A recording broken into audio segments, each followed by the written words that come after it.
Welcome back to Around the Table with Stacy Smith as we take a look at the economy and investing. The latest numbers on inflation were released last week, and they put inflation higher than wage growth and next year's increase in Social Security benefits. So, Carrie, my question to you, what is your take on this, and could it have any effect on the economy and investments?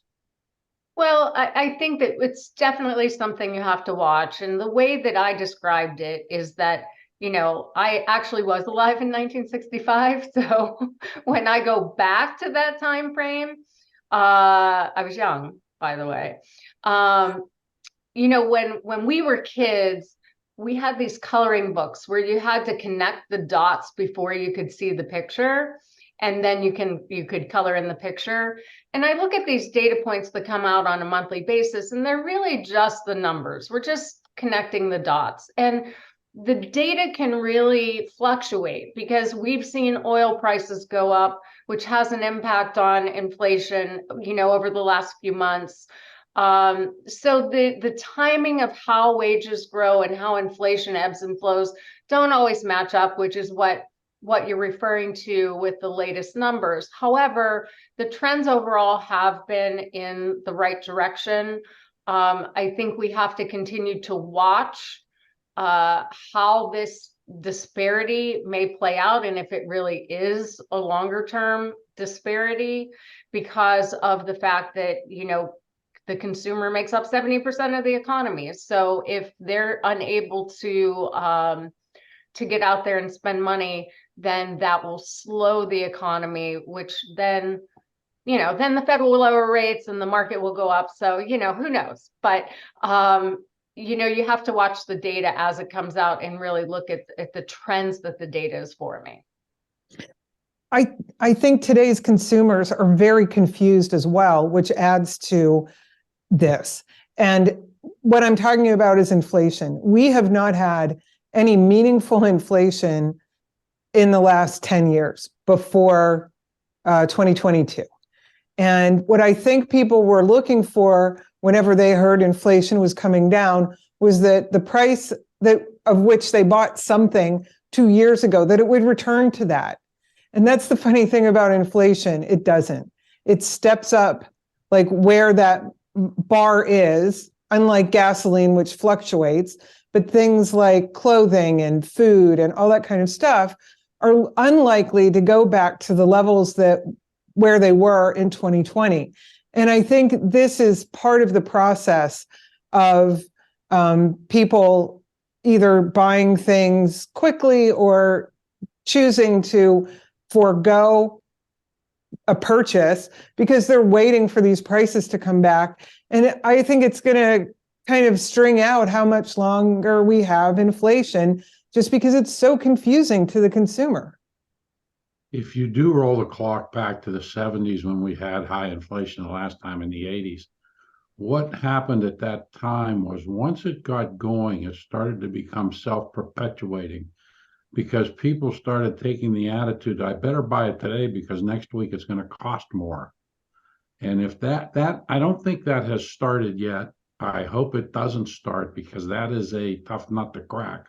And it required then very drastic moves like 21.5% prime rates and 14% long-term government bond rates and mortgage rates in the teens.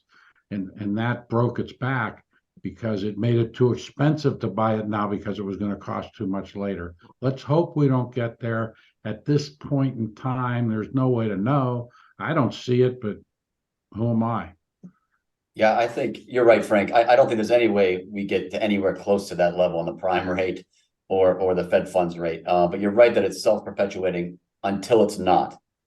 And what causes that, I think, what we're going to see over the next few months is an increase in the unemployment rate. I'm probably the one on this panel that's a little bit more draconian when it comes to that. I think you're going to start to see the unemployment rate tick up a bit, and that's when consumers are going to be forced to tighten their belts and not spend money as much or as freewheeling as they have been over the past couple of years. Carrie's right, though, also, and that the trend is heading lower. You'll see intermittent periods where inflation bumps up because headline inflation, certainly because oil has jumped up a bit. but it's the shelter component of inflation that's really been kind of keeping inflation overall elevated. And I think as new homes come onto the market, new supply comes onto the market, that should dissipate a little bit as well. All in, what I think this means for the markets is that inflation is still higher than what the Fed has wanted. And that means that interest rates are going to be higher for longer. We're not going to see 0% interest rates again for a long, long time, if again in our lifetimes. But again, that means interest rates are higher for longer, which gives you opportunities, as Frank always likes to look for opportunities in the bond market.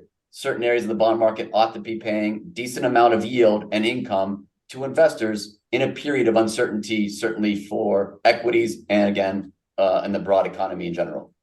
You brought up can I throw this one out, Carrie? Sure. Yeah, you brought up the housing market, and on the Wall Street Journal today, it says home sales on track for slowest year since housing bust. Residential real estate market hindered by mortgage rates, limited inventory, and they're saying, I'm quoting here, the shrinking housing market will likely send ripples through the whole economy. It could force some wannabe homeowners to keep renting. A rise in rent helped push up U.S. consumer prices in September and could make it harder for the Federal Reserve to end interest rate increases if rents keep going up. So it also points out that if people aren't buying new homes, then they're not buying new appliances and they're not doing all these other kind of things. So these rates really do have a trickle-down effect, I'm going to call it, since they like to use that word, on the economy.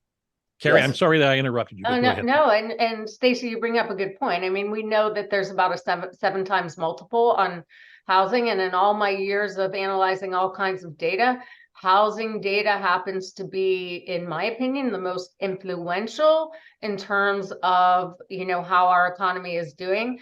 And, going back to what Michael said about higher for longer, I would even say that, higher for longer, but this is normal. This is actually normal. So I think we just have to kind of readjust to the fact that, we are where we are with interest rates, and we all will figure out how to manage our own budgets, and companies will figure out how to manage their balance sheets with this more normalized rate of interest rates. Well, if this is normal, when does the market decide that, okay, this is our level point and we're either going to go up or down from there, and not this gyration that we've been seeing in the last year? Well, never. Go ahead, Kim, because you're going to say what I'm thinking. Never. Yeah. I don't know that this is, I think this is controversial, what I'm going to say. I don't believe in reversion to the mean with respect to things in the market, because the market is a shortcut to see what everybody in the world is thinking about money and business. And mean reversion means that we're going to go back to thinking about things in an old-fashioned way. And I don't think we'll ever do that. We're always going to have new companies doing new things. And I know I come from tech, but let's talk about tech. Tech is deflationary. It's taking over the economy. The S&P 500 is something like 28% tech, right? The sector weighting. And tech is really deflationary. So we can't really compare what was happening in 2006 to 2026, right? So I don't believe in mean reversion. So I think we're just going to have the gyrations that go up and down on news, and we'll figure out, it will get a little calmer around interest rates, but not really. People react and markets react. Markets are people. How about that?